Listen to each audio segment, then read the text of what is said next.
Tim. Today I'm going to show you how to get rescued. We're out here in the Mark Twain National Forest, and I'm going to go over some ways from being in rescue myself and having to locate people out here in this forest, what you can do once you get lost and you need help. So let's get started. Now, before we go out here and start this adventure, one of the preparedness things we need to do is let someone know we're going to be out here. I have to leave a plan with someone, and that plan says where I'm going to be at, how long I plan on being there, taking my time that day. But once I get out, I do a phone call saying, hey, I'm out of there, thanks for thinking of me and checking on me. But I also give plans on what equipment I have with me. Do I have my cell phone with me? Do I have a locator with me? You know, what am I carrying? A signal whistle, a signal mirror? And that way, if I do have to get rescued, the rescuers know kind of the equipment I already have. I have a way to start a fire. They know to be looking for those things, so that's on my list. I have a bonus down the list I'll give you towards the end of this video, but those are the things that I like to let the people know for that park. So you should have the park instructions saying, hey, this is the park's number or the ranger station for that area or the sheriff's office in that area. Leave that emergency contact number so they don't have to guess or go looking for it, and that way they know who to start calling if you don't show up and if it's been an extended amount of time. So those are handy things for them to know. And I know as a deputy, we've had these things before where people have said, hey, I haven't heard from my loved one. They're supposed to have been in this parking area, and we go out there and there's no car there. So later we hear they were at home. But you know, if the car was still there, that's telling us, hey, there's a problem there. We need to go looking for them. And a lot of times when people need rescue, they're having a cardiac event, they're having a stroke or a heart attack. Maybe they drank or ate something, they're having where their stomach's all upset and they can't continue. There's a lot of different reasons why people need help out here. Maybe the weather changed, maybe we're under a flash flood now. This water moves in here quick, and especially when there's been rain upstream and it's headed down this way with floodwaters. There's a variety of reasons. We're going to go over some of those today. And the biggest thing we're going to go over today is how to signal rescued out of here. I need to assess everything. I need to assess why I'm needing rescued, what my options are. Kind of just need to sit down, calm down. There's a good spot over here I can sit down and get all this stuff off me on my pack and sit on the ground and come up with a strategy to get me rescued out of here and to signal for help once that rescue actually shows up. So I'm going to go ahead and use this old waterfall here as a place for me to just sit down. Today there's no rain in the forecast. It's 100 degrees outside. It's starting to get dark now, so that's good. I'm going to look at some locations where I can build a fire here to increase my chance at rescue. Okay, once we figure out we're lost, best thing we can do is not panic. You don't want to panic, you don't want to get excited. Just want to start taking deep breaths, take a look around, see where you're at, take a look at the weather, just kind of really take in your surroundings for the moment. You realize you're lost, maybe your phone went dead, you no longer have your map with you. Who knows what the reason is? Maybe you're injured at this point. You might have sprained your ankle or broke your leg from falling on some rocks like this. Especially when you're going out and it's been raining and it's slick. It's very easy to stumble and fall out here, and that makes up for most injury. You need some stuff on you to get you rescued. I already got my blanket out. I'm going to show you how I'm going to use that to signal here. And I may need it to stay warm, so it may not be my signaling device. I might just wrap this thing around me so I can keep my core temperature. Not going to be a problem today because it's 100 degrees out here and I'm feeling this. But even when it's warm outside, if you have a serious enough injury, you still have to maintain core temperature, and you may need your blanket even on a hot day.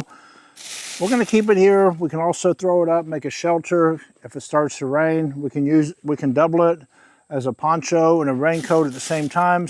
These space blankets have a lot of purpose in them, so you need to always have one inside your pack. The next thing when we get outside of our pack, and what you need to take with you on every adventure, is a vest. And these look a lot like construction vests, and I actually prefer a construction type vest over just an orange vest, because different times of the year you're going to need these, especially if it's hunting season. You don't want to walk around, or your animals don't want to walk around in the forest without being properly identified by orange, or you're going to get shot, especially out here in this type of country. So orange vest is going to be good for signaling. And once you realize you're lost, and say you have a locator on you like I do, I have my Zoleo I'm going to activate, And say if my phone was not dead, which it shouldn't be, then I can use that Zoleo to communicate with people and tell them that I need help. I can send my GPS coordinates out, which that's going to be the best thing rescue can have for you, is your actual coordinates of where you're at. The next thing I'm going to get out is my signal mirror. I can use it. And it's kind of tricky to learn how to use one of these. This isn't something that you should use for the first time. You have to use it like an aiming device, and you're going to look at the object that you're going to actually send the flashlight to, but you have to be pointing towards the sun. Say if rescue in a helicopter or drone was coming up from behind you, then this isn't going to be effective at all, because you have to be in front of the sun. You can't be behind the sun. The way that we use these, even on a cloudy day like today, we have some reflection you can see here on my hands. We'll use this as a sighting device. We'll put the object, whether it be a helicopter or drone, in between here, or even a car or a person. And these can be seen up to 20 miles. So these flashes are very important. And let's talk about the rules of 3. Whenever you hear 3 short blasts from a whistle, that means someone needs help. Or you could get 3 reflections from a mirror, that means someone needs help. Somebody might put up 3 fires in a triangle burning, and that shows as well they need help. So those are the clues that rescue is taught to look for, and that's what you should set up. You should set up a situation where you have your triangle with 3 different things out, to where people could see that, hey, this is something different, we need to pay attention. And especially if you can build a fire. If you're able to collect enough wood and all to get a fire going, that is number 1 for rescue. I know when I was out here patrolling the forest, if I would see smoke coming from somewhere, I was curious what's going on. Even though like a day like today where there's no fire danger, I would still wonder, why is there fire going in this odd area that we normally don't have a fire? And I would drive to that area and sometimes get out and hike and figure out what's going on. Where's the smoke coming from and why? And with the fire, it's always going to get curiosity. I know I was curious. I wanted to check it out. I know other deputies out here in the forest did the same thing, and rangers too. So if you can build a fire, that's the number 1 thing I would do. And let's talk about my pack today. On my pack, if you notice on the bottom, I have my bear spray with me. This particular area that I'm in today is bear country. There's a lot of bears out here, so I'm carrying an actual bear spray on the bottom of my pack here, where it's easy for me to grab a hold of it and access it. And you saw that I have my signal mirror with me. And the other side of my pack here, where it's very, very easily to grab, is my whistle.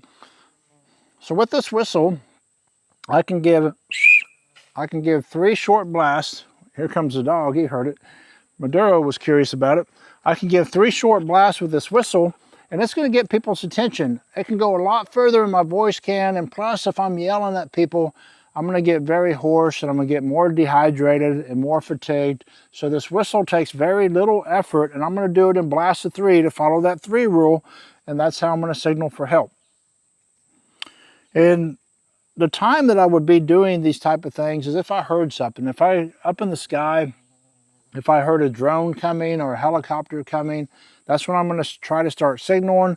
I may take my hiking stick here, tie this vest onto it, and wave it up in the air like a flag to get more attention. Movement always gets attention. What you don't want to do is sit here underneath all these trees on this trail and let rescue just fly right past you. You want to be out there trying to get their attention, let them know where you're at.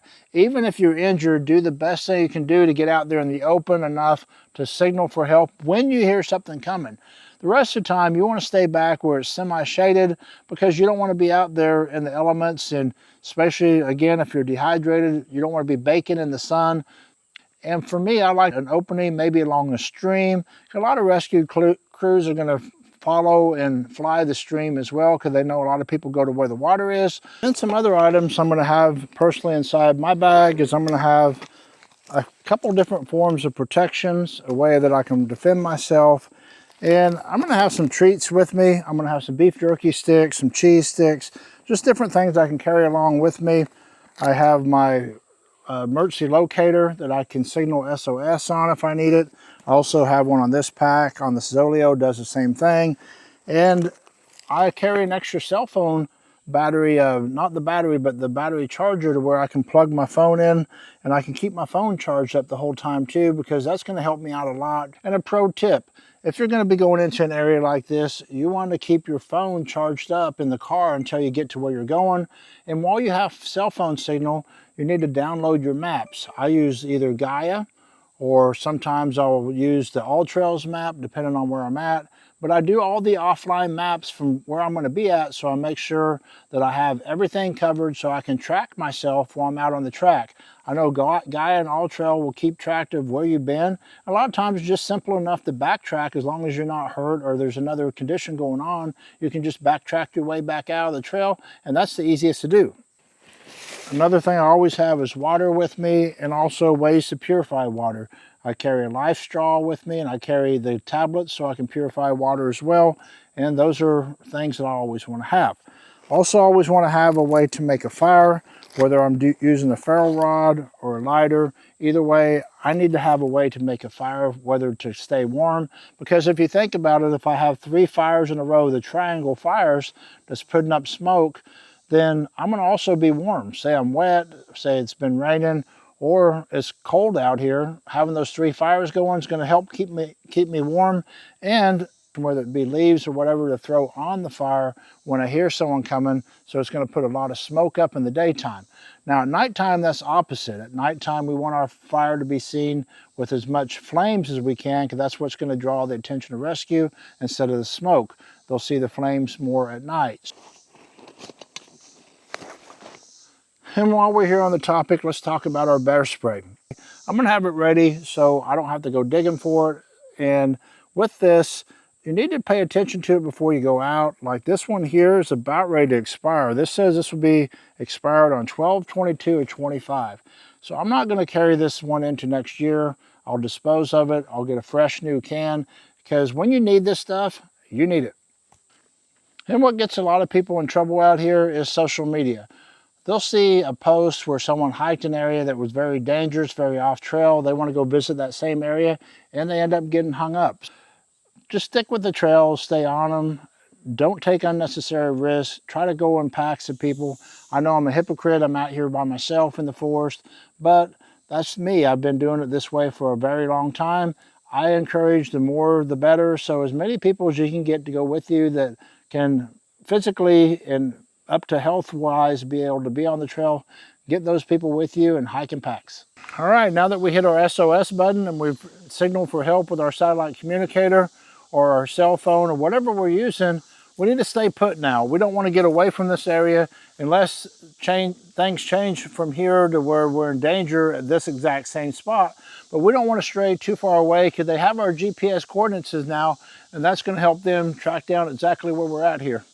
And while I'm waiting for rescue, I want to listen. I want to look around. I want to kind of get used to what's normal here. I see where the sky's opened up over there.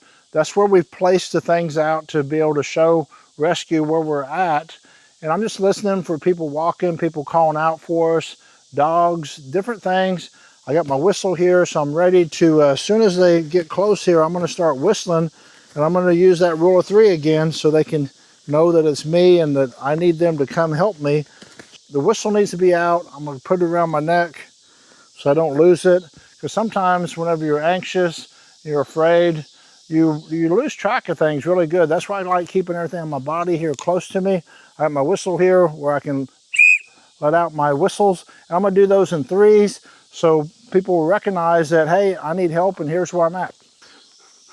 And the type of things that we're listening for. We're listening for the drone. You guys know what a drone sounds like. We're listening for an airplane overhead or a helicopter. Those are the main things we're going to get from the air. And then on ground, we may hear the woods breaking and people calling out for us. They may be whistling as well. There's all kinds of stuff. If we got some kind of light, we got the strobe light here. Let's get this thing ready.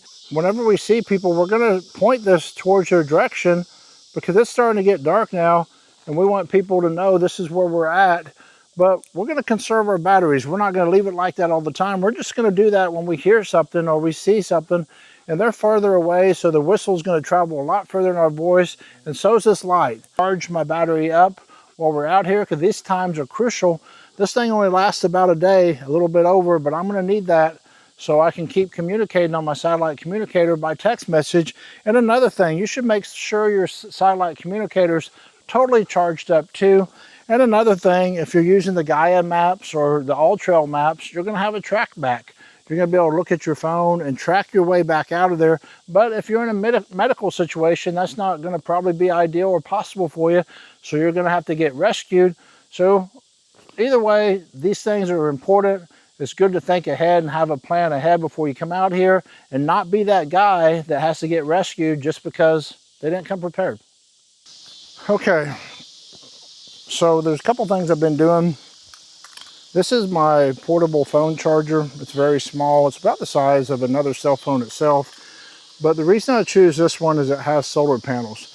I've had this laying out in the sun all day, making sure it's fully charged, which now, as you can see, it's got all the bars, so it's fully charged and ready to go. I'm gonna plug my cell phone into it and make sure my cell phone stays charged the whole time. Right now, my cell phone, I got 45%, which still isn't terrible, but let's go ahead and get that topped off and remain charging that up. And that way I can get my text messages from my Zoleo and everything. And let's get this fire started.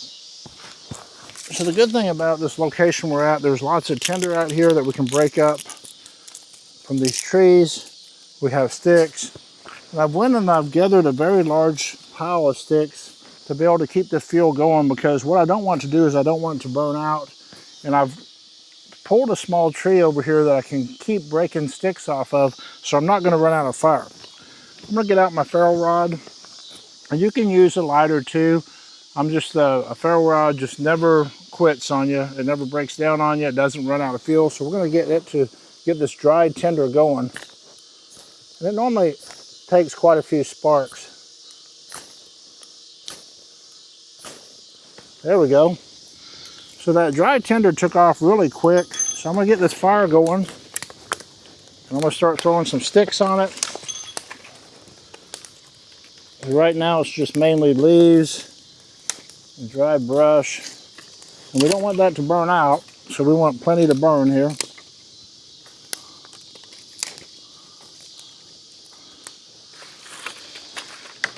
And the bigger the flame, the better for fire rescue, because you want them to be able to see you from a long ways away. In the daytime, like I said, we need the smoke. We don't need the smoke right now. We need the fire. We need flames. We need stuff they can identify us from the air with.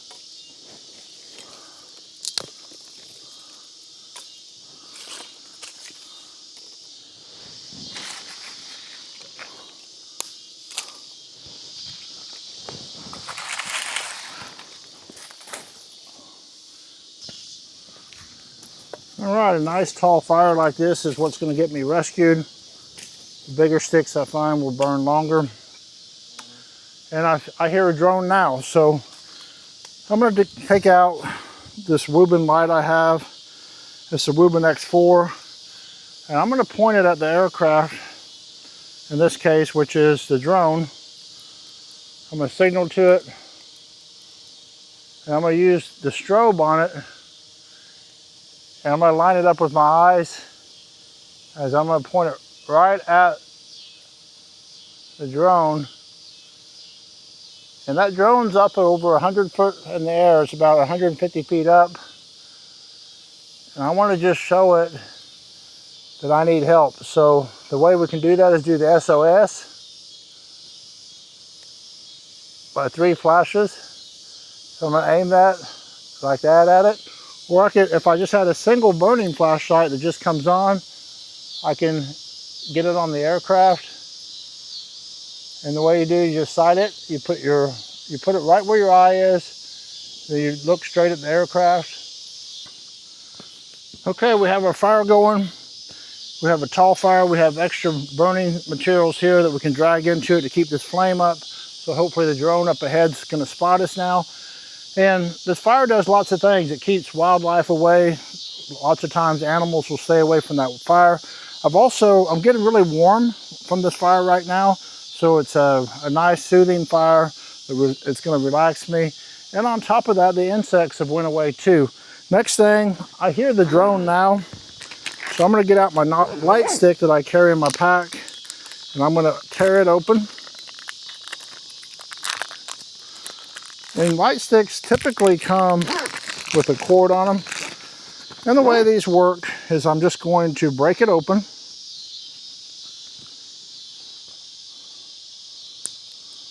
Shake it up. So now I got a red signal. I'm just going to twirl it around. And the darker it is out, the better. I can get away from this fire a little bit so it's maybe seen more.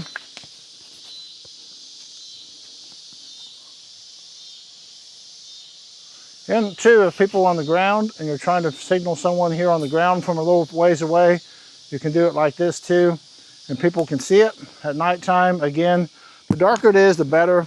The sun is just going down right now, so it's not extremely dark out here yet, but you can already see that you can visibly see it.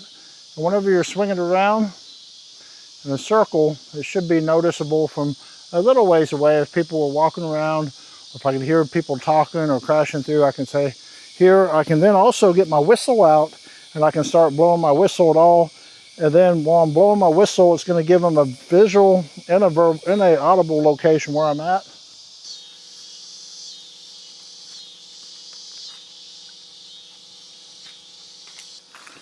All right, so these are the best ways to try to get rescued at night. Another good idea when you're out here hiking, wear some bright colored clothes, something you could easily be seen. I know white sticks out here in the forest really good. The orange does, the bright lime does. All those colors show up really good out here in the forest that will help you with rescue. Don't be like me and wear earth colors. The brighter the colors you have, the easier it is to spot you, so you should have those colors.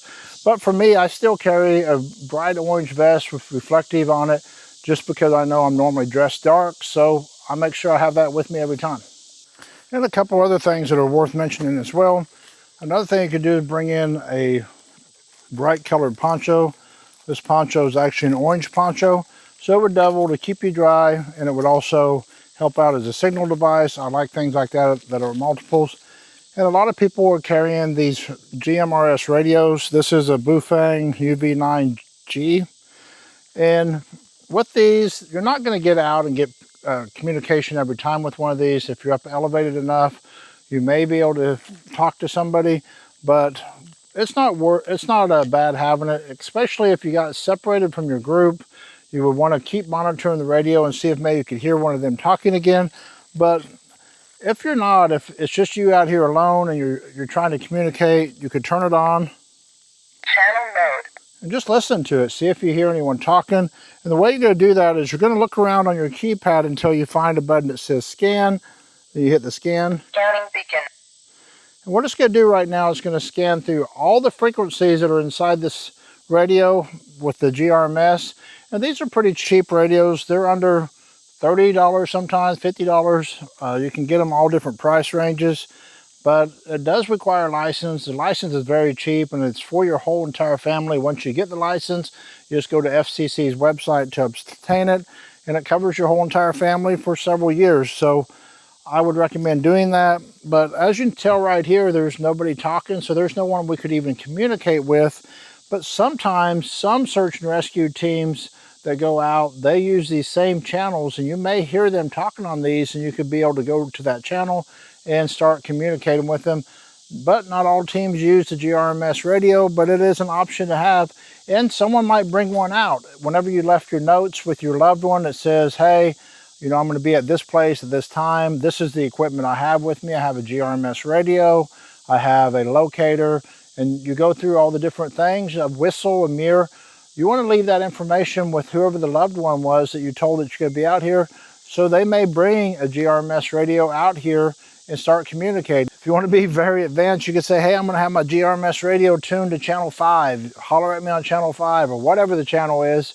You could even leave instructions like that, so if someone was looking for you, they know that's the channel you're going to be on. So it's just an option. It's not a real safe option though, completely, because you never know who's on the other end of it, if you can trust them or not. But more than likely out here, it's better than nothing, but you can communicate with one of these radios.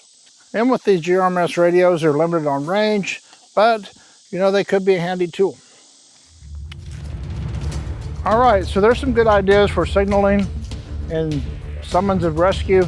Hopefully you never have to do that, but you don't want to find out exactly how we do that when you actually need to. So get some things in your pack, be prepared, get some ways to start fires, get a good first aid kit, especially a stop the bleed type kit in your bag with you.